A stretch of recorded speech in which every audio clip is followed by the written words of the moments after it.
मिर्जापुर गांव में माया देवी अपने 2 छोटे बच्चों के साथ रहती थी। बारिश के मौसम में एक बार रात में बाढ़ आ गई और पूरा गांव पानी में डूब गया। गांव के लोग वहां से जान बचाकर भागे। माया देवी भी अपने दोनों छोटे बच्चों के साथ पड़ोस के सिकंदराबाद में पहुंची।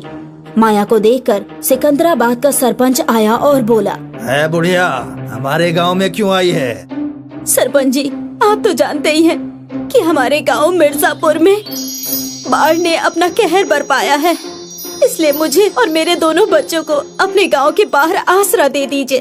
तू भूल गई कि तेरे शौहर से मेरी दुश्मनी थी, तो मैं दुश्मनों को कैसे रख सकता हूँ? और वैसे भी तुम इतनी गरीब हो कि मैं यकीन नहीं कर सकता कि तुम चोरी नहीं करोगी।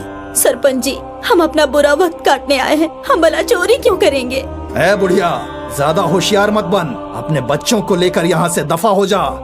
माया सरपंच के आगे खूब रोई, गिड़गिड़ाई, लेकिन सरपंच उस पर हंसता रहा और माया को गांव से बाहर निकाल दिया।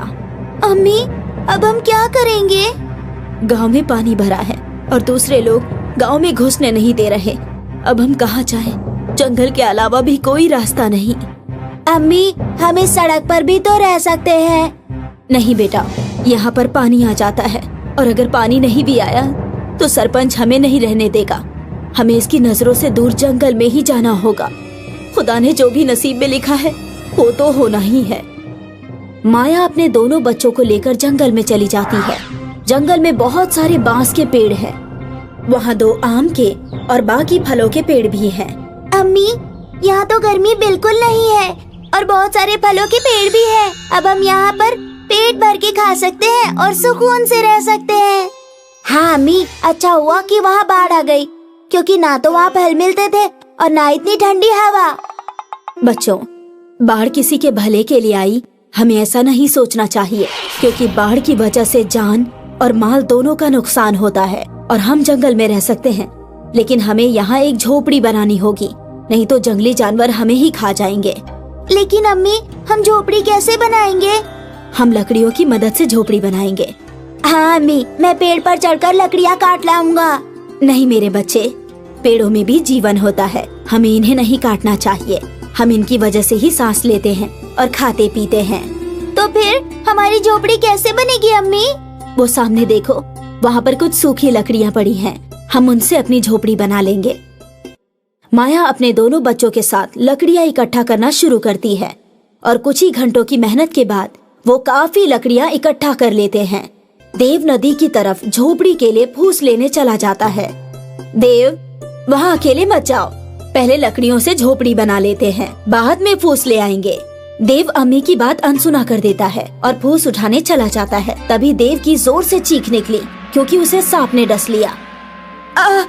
अम्मी, क्या हुआ देव? अम्मी, मुझे सांप ने डस लिया। ये बात सुनकर माया और मोहिनी दोनों रोते हुए देव की तरफ दौड़े। देव तब तक बेहोश हो चुका था। देव, देव,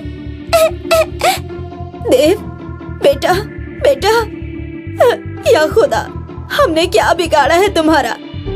तुमने पहले शौहर छीन लिया, फिर घर, और अब बेटा भी। या खुदा, मेरा बेटा मुझे लौटा दे। तभी उन्हें एक आवाज सुनाई देती है। माया, मैं जादुई बांस का घर हूँ।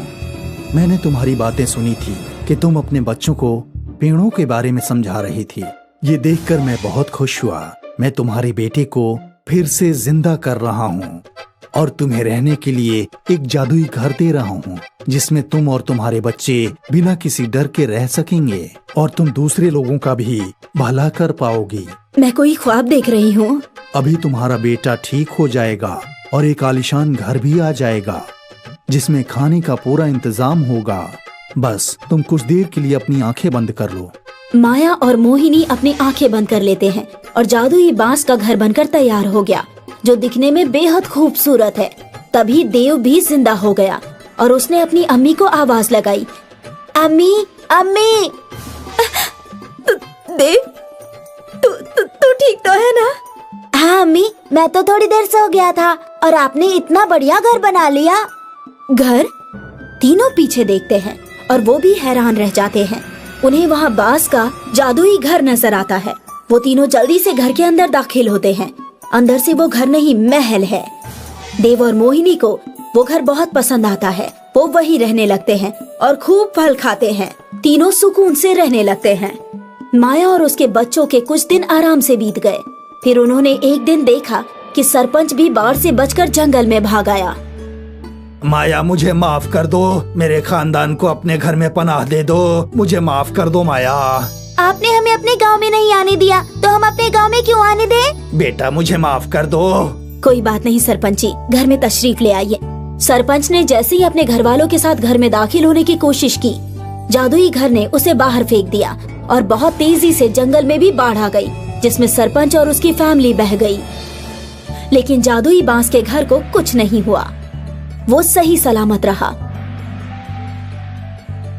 कुछ दिनों में बाढ़ का कहर थम गया